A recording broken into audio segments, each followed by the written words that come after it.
For 17 years, a Navy wife kept the most dangerous secret in America. She knew her husband was a spy, and she said nothing. Barbara Walker discovered the evidence in 1968.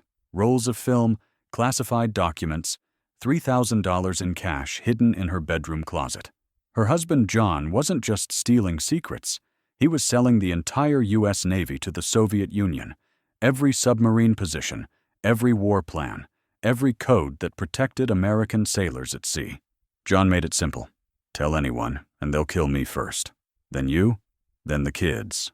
In that order. So Barbara stayed silent. She took his hush money, $500 a month for 8 years.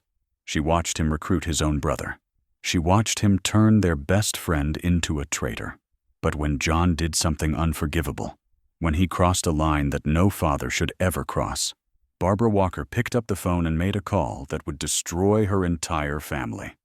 Because sometimes the only way to stop a betrayal is to become the betrayer yourself. I'm curious, where are you watching from tonight? Let me know in the comments below.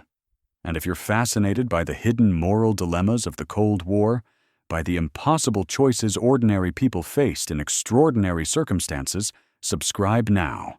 Because these aren't the stories you learned in school. Now let's return to that November night in 1984, when Barbara Walker finally found the courage to dial the FBI. The phone rang 3 times before Special Agent Joseph Wolfinger picked up. It was 3:47 a.m. on November 29, 1984, and the FBI's Boston field office rarely received calls at this hour that mattered. Most were drunks, paranoids, or people settling scores with neighbors. But the woman's voice on the other end was different, controlled, exhausted, carrying the weight of something real. "My ex-husband is a spy," Barbara Walker said. "He's been selling secrets to the Russians for 17 years. Wolfinger sat up straighter. In his 23 years with the Bureau, he'd heard plenty of accusations. But something in this woman's voice, the resignation, the certainty, made him reach for his notepad. "Ma'am, I need you to understand the seriousness of what you're saying. Are you telling me your ex-husband is currently engaged in espionage against the United States?" "Yes." A pause. "His name is John Anthony Walker, Jr. He's a retired Navy Chief Warrant Officer. He lives in Norfolk. And he's still active, still selling secrets, along with others." For the next 3 hours, Barbara Walker poured out a story so devastating that Wolfinger had to call in his supervisor halfway through. This wasn't just espionage. This was a cancer that had metastasized through the entire naval intelligence system. And the woman on the phone hadn't just stumbled upon it. She'd known from the beginning. To understand how America's most damaging spy ring operated undetected for nearly 2 decades, we need to go back to where it all began. Not with ideology or grand conspiracy, but with something far more ordinary. A marriage falling apart, and a man who believed he deserved more than his country was willing to give him. Norfolk Naval Base, 1967. John Walker was 30 years old, a communications specialist with top-secret cryptographic clearance, married with 4 children. From the outside, the Walkers embodied military respectability. John had served on nuclear submarines, handled the Navy's most sensitive codes, and earned commendations for his technical expertise. Barbara kept their ranch home immaculate, attended officers' wives' club meetings, and raised their children, Michael, Cynthia, Laura, and Margaret, with military discipline. But behind their Venetian blinds, the marriage was dying. John drank heavily, stayed out late, and treated Barbara with a coldness that bordered on cruelty. Money was tight on a warrant officer's salary. Bills piled up. Arguments echoed through their small house. John blamed the Navy for not recognizing his brilliance, for paying him a fraction of what civilian contractors earned for similar work. Then, in December 1967, John Walker made a decision that would alter the course of Cold War history. He drove to the Soviet embassy in Washington, D.C., walked up to the gate, and announced he had something valuable to sell. The KGB agents inside could hardly believe their fortune. Here was an American cryptographic specialist, voluntarily, offering the keys to U.S. naval communications. No blackmail needed, no ideology required, just cash. The Soviets paid John $3,000 for his first delivery. Cryptographic key lists that would allow them to decode a month's worth of naval messages. It was more money than John had ever held at once. The transaction was so smooth, so professional, that John immediately knew he'd found his calling. Not as a spy driven by conviction, but as a businessman selling a product that only he could provide. When Barbara discovered the evidence 3 months later, the Minox camera, the classified documents, the cash, John didn't panic. He didn't plead or promise to stop. Instead, he transformed their kitchen into a courtroom and delivered a closing argument that would imprison Barbara in silence for 17 years. You think the FBI will believe you? The wife of a decorated naval officer? They'll investigate, sure. They'll tear our lives apart. They'll interrogate the kids. And in the end, even if they believe you, what happens? I go to prison. Maybe get executed. You lose the house. The kids lose their father and any chance at a normal life. Their friends will call them traitors' children. Is that what you want? But John saved his most effective threat for last. He told Barbara about the people he now worked for. People who didn't tolerate loose ends. People who had long memories and longer reach. People who would ensure that anyone who threatened their operations would simply disappear. A car accident, a house fire, a robbery gone wrong. First him, then her, then the children. Barbara believed him. Not because she was weak, but because she understood the world her husband had entered.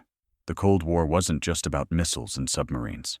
It was about the shadow world, where information was currency, and silence was survival. She'd read about the Rosenbergs, executed for espionage. She'd heard whispers about people who crossed intelligence services and vanished. And now that shadow world had invaded her home, contaminating everything it touched. So Barbara Walker made a choice that would haunt her for the rest of her life. She chose silence. She chose her children's immediate safety over her country's security. She chose to become, in her own words decades later, a co-conspirator through cowardice. The perfect deception had begun, and for the next 17 years, John Walker would build an empire of betrayal that would compromise America's entire naval defense system, one secret at a time. By 1976, Barbara Walker could no longer pretend. The marriage was dead, killed not by John's espionage, but by something simpler. His complete transformation into someone she no longer recognized. The man who once played with their children now treated them like inconveniences. The husband who once whispered promises now spoke only in threats and transactions. She filed for divorce, but even ending the marriage couldn't free her from the secret that bound them together. John didn't contest the divorce. Instead, he made her an offer that revealed just how calculated he'd become. $500 a month. In cash, for the rest of her life. Tax-free. No questions asked. All she had to do was maintain her silence about what she knew. The payments would arrive like clockwork, always in plain envelopes, always untraceable. Blood money, Barbara called it in her mind, but with 4 children and no job skills after 18 years as a Navy wife, she took it. Free from family obligations, John Walker evolved from amateur spy to professional traitor. He operated like a Fortune 500 executive, except his business was betrayal. He rented a small apartment in Norfolk that served as his office, where he photographed documents with the precision of a surgeon. He maintained multiple safe deposit boxes across Virginia, each containing different pieces of his operation. He developed a sixth sense for surveillance, able to spot FBI vehicles from blocks away, though in truth, no one was watching. Not yet. The KGB codenamed him Agent S. S for Scorpion, because his sting was invisible until it was too late. His Soviet handlers, operating from residenturas in Vienna and Casablanca, could hardly believe their consistent fortune. Every month, John delivered cryptographic materials that allowed them to read U.S. Navy communications in real time. They knew where American submarines patrolled, when carrier groups would deploy, how the Navy would respond to Soviet naval exercises. It was like playing poker while seeing everyone's cards. But John's true genius, if you could call it that, lay in his recruitment strategy. He understood that the best spies weren't ideologues or thrill seekers. They were ordinary people, trapped by circumstance, desperate for money or approval. People like his older brother Arthur. Arthur Walker was everything John wasn't: quiet, nervous, plagued by self-doubt. A Navy lieutenant commander struggling with debt after a bitter divorce. When John approached him in 1980 with an opportunity to make some easy money, Arthur initially refused. But John knew his brother's weaknesses. He loaned Arthur money, then called in the debt. He played on Arthur's fear of poverty, his shame at professional mediocrity, his desperate need for his younger brother's approval. Within months, Arthur was photographing classified documents aboard the USS Blue Ridge, his hands shaking so badly he had to retake most shots. He would later tell investigators that every time he used the Minox camera, he wanted to throw it overboard and confess everything. But John always talked him back from the edge with the same logic.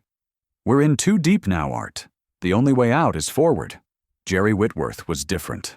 A senior chief radio man with access to the Pacific Fleet's most sensitive communications, Whitworth thought of himself as a patriot who'd been betrayed by his country.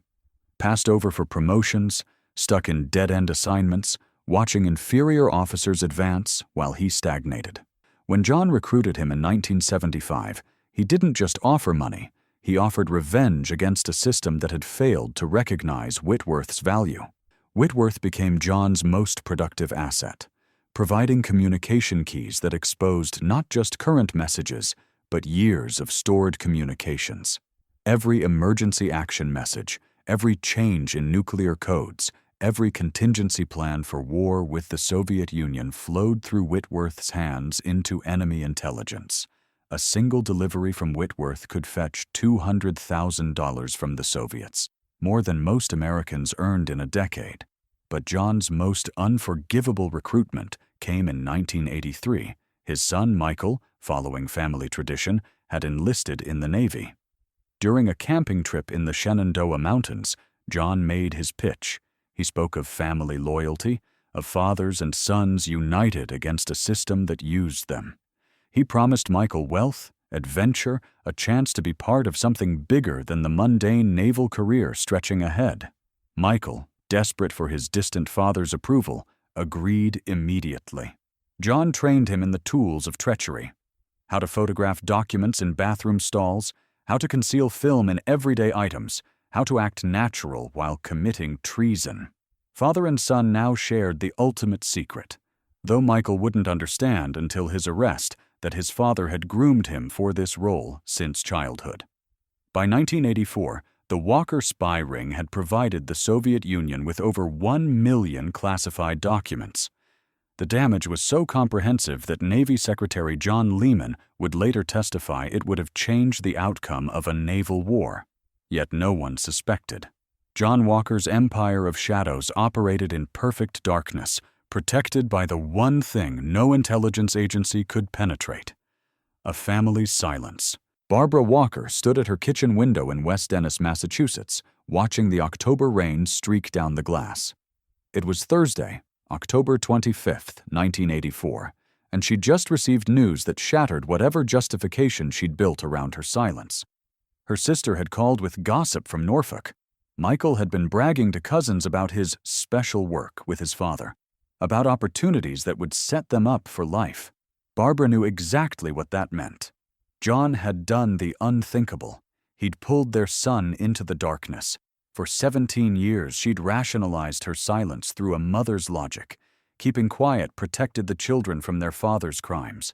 Speaking up would destroy their lives, mark them forever as the offspring of a traitor. But now Michael wasn't just the son of a spy. He was a spy himself, aboard the USS Nimitz with access to classified materials that could get American sailors killed. Her silence hadn't protected him. It had enabled his destruction. That night, Barbara drank herself into oblivion, trying to drown the image of Michael in federal prison, Michael in handcuffs, Michael discovering that his father had used him like he used everyone else, as a disposable asset in his transaction with the Soviets. When she woke the next morning, head pounding, mouth dry, she had a moment of terrible clarity. Every day she remained silent. She was complicit in her son's crimes. The mother who stayed quiet to protect her children had become the mother who allowed her child to commit treason. For weeks, she circled the phone like it was a loaded weapon. She would pick up the receiver, start to dial the FBI, then hang up. She wrote letters she never sent, practiced confessions she never made. The $500 monthly payments from John kept arriving, and now they felt like 30 pieces of silver, the price of her son's soul. She thought about the mechanics of betrayal, how John had constructed a prison without walls. Even divorced, even living states apart, he controlled her through fear and shame. The statute of limitations had long passed for her to claim ignorance. She'd taken his money for 8 years, knowing its source. Any prosecutor could argue she was an accomplice, that her silence had been purchased, that she was as guilty as the men stealing secrets. But worse than the legal consequences was the moral weight. Barbara had started drinking heavily in 1976, but by 1984, vodka was no longer enough to quiet her conscience. She would see news reports about naval exercises, Soviet submarine encounters, the rising tensions between superpowers, and think about the classified communications John was selling. How many strategic advantages had America lost? How many sailors were in danger because their positions were compromised? How many would die if war came? All because she'd chosen her family over her country. On Thanksgiving Day, 1984, Barbara watched her daughters prepare dinner, laughing and gossiping, unaware that their brother was now a spy, that their father had built an empire of treason, that their mother had known all along. Laura was telling a story about her job. Cynthia was basting the turkey. Margaret was setting the table with their grandmother's china. It was a scene of such domestic normalcy that Barbara felt something break inside her chest. She excused herself, went to her bedroom, and called her former brother-in-law, someone she trusted despite everything. "I need the FBI's number," she said. "I have something to tell them about John." He didn't ask questions, just gave her the number for the Boston field office. She wrote it on a piece of paper and stared at it for 3 days. On November 29, 1984, at 3:47 a.m., Barbara finally made the call. She chose the middle of the night deliberately. Fewer agents would be there, less chance of word spreading quickly. She needed to speak before courage failed her again. When Special Agent Joseph Wolfinger answered, she didn't ease into it, didn't test the waters. She simply said, "My ex-husband is a spy." For 3 hours, she laid out everything. The discovery in 1968, John's threats, the divorce settlement that was actually hush money, his recruitment of Arthur and Jerry Whitworth, and finally, voice-breaking, his corruption of their son Michael. She gave names, dates, places. She described dead drop locations John had mentioned, the trips to Vienna and Casablanca, the Minox cameras, the burn bags in the backyard. Wolfinger asked why now, after all these years. Barbara's answer was simple. "He gave our son a camera for his birthday, the same kind he uses to photograph secrets. I realized I wasn't protecting my children anymore. I was helping him destroy them." When she hung up, Barbara felt neither relief nor fear, just a terrible emptiness. She'd just destroyed her family to save her country, betrayed a betrayer to stop the betrayal. She was Judas and patriot, coward and hero, mother and traitor, all at once. Special Agent Robert Hunter sat in a nondescript sedan outside the Ramada Inn in Rockville, Maryland, watching John Walker through binoculars. It was May 19, 1985, and after 6 months of meticulous surveillance, tonight would be the culmination of Operation Wind Flyer, the FBI's designation for what had become their highest priority espionage case since the Rosenbergs. The investigation following Barbara's call had been a masterpiece of patience.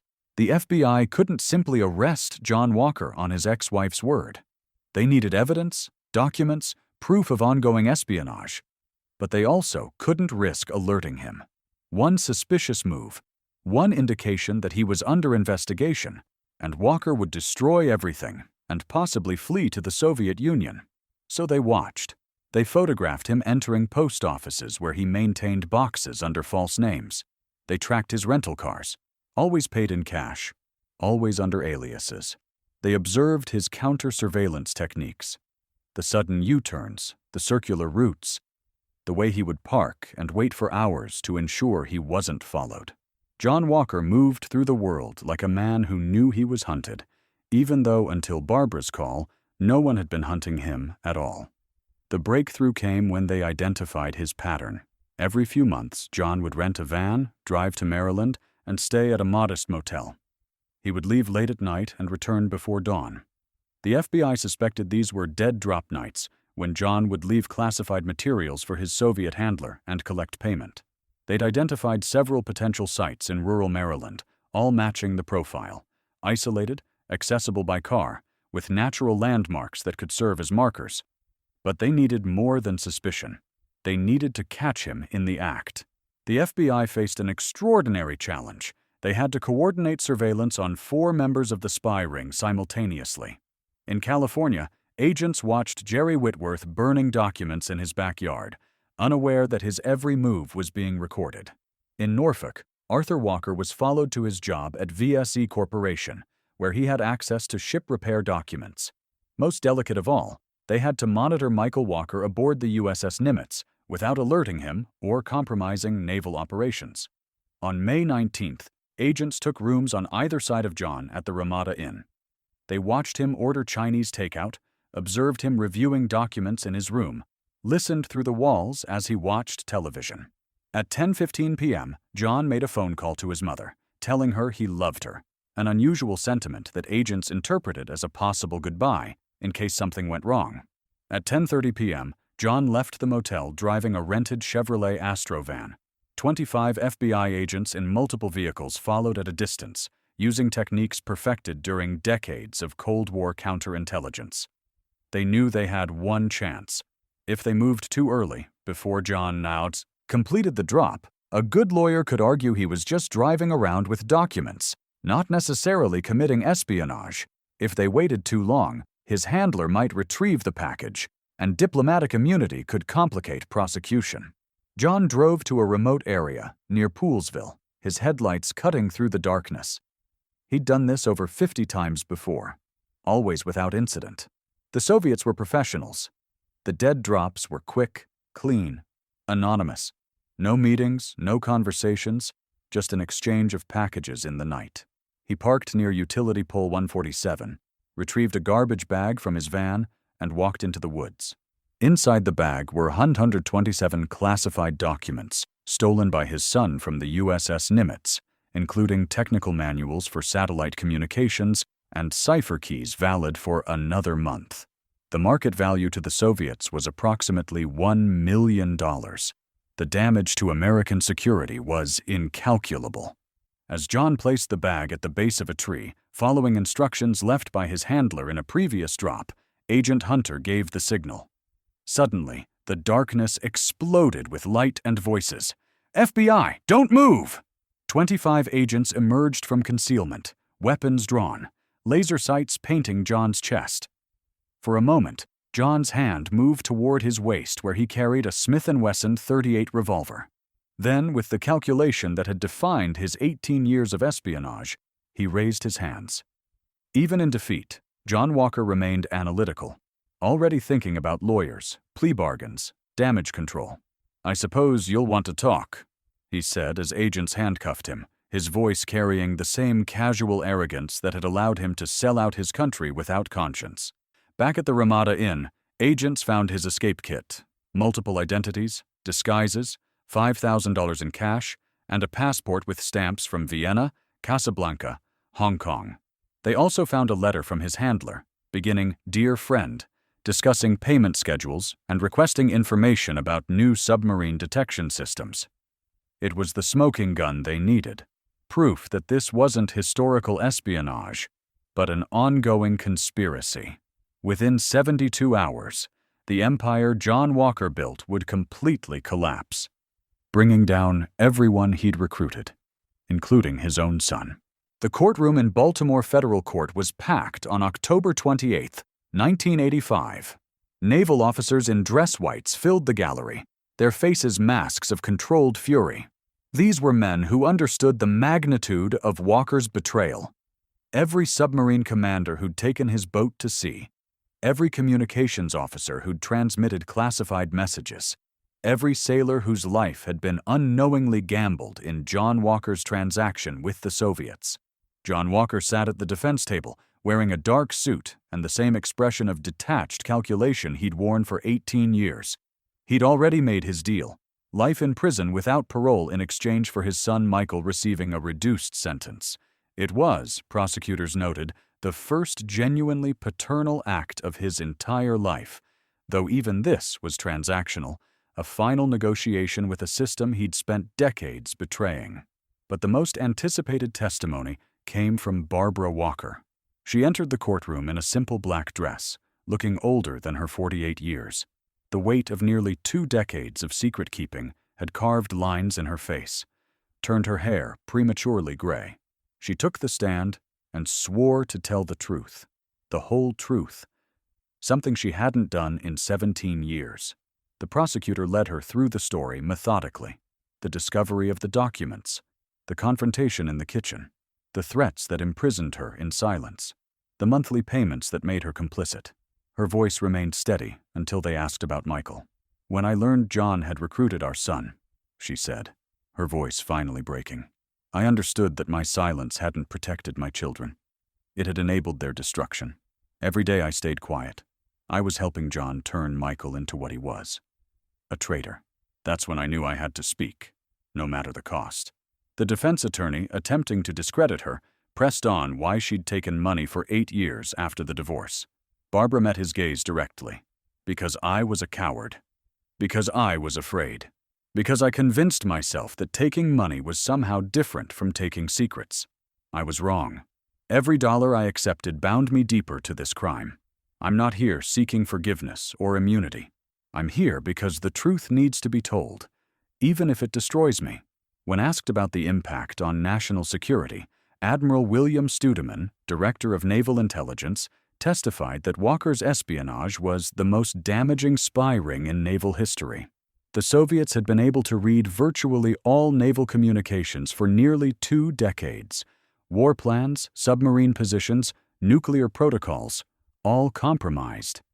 If war had broken out, Studeman testified, the Navy would have been fighting blind while the Soviets saw everything. Former KGB officer Vitaly Yurchenko, who had recently defected, provided devastating context through CIA deposition. Walker's intelligence was so valuable that the KGB initially suspected it was disinformation. They verified it through other sources. It always proved genuine. "Walker gave us the ability to win a naval war against the United States," Yurchenko stated. "He provided the keys to your kingdom." The sentences came down like hammer blows. John Walker. Life in prison without parole. He showed no emotion, already calculating his existence in federal custody. Arthur Walker. Life in prison. He sobbed openly, finally understanding the magnitude of what his brother had pulled him into. Jerry Whitworth. 365 years in prison. The radio man who'd thought himself a patriot betrayed by his country would die in a cell. Michael Walker. 25 years, eligible for parole in 15. The young sailor collapsed when sentenced, finally understanding that his father's love had been the most expensive gift he'd ever receive. Barbara Walker wasn't charged. Prosecutors decided that her cooperation, however belated, had been essential to breaking the ring. But she would serve her own life sentence. The knowledge that her silence had cost her country 18 years of compromised security, and her son 15 years of his life. After the trial, Barbara disappeared from public view. She returned to Massachusetts, changed her name, and lived quietly. She volunteered at a local church, attended Alcoholics Anonymous, and never spoke publicly about the case again. But in 1990, she received an unexpected letter from the widow of a submarine officer who died in an accident that might have been caused by Soviet knowledge of U.S. submarine positions. "Thank you for finally having the courage to speak," the widow wrote. "Your call to the FBI may have saved countless other husbands and sons. God forgives you. I forgive you." Barbara framed the letter and kept it beside her bed until she died quietly in 2016. John Walker died in federal prison in 2000, unrepentant to the end. In his final interview, he said, "I've always been a private person, and I always will be." He never expressed remorse for betraying his country or destroying his family. The Walker spy ring forced the Navy to rebuild its entire communication system, operating on the assumption that anyone, anywhere, might be compromised. But Barbara Walker's legacy was different. Proof that even after 17 years of complicity, conscience could still triumph over fear, that it's never too late to choose truth over comfortable lies.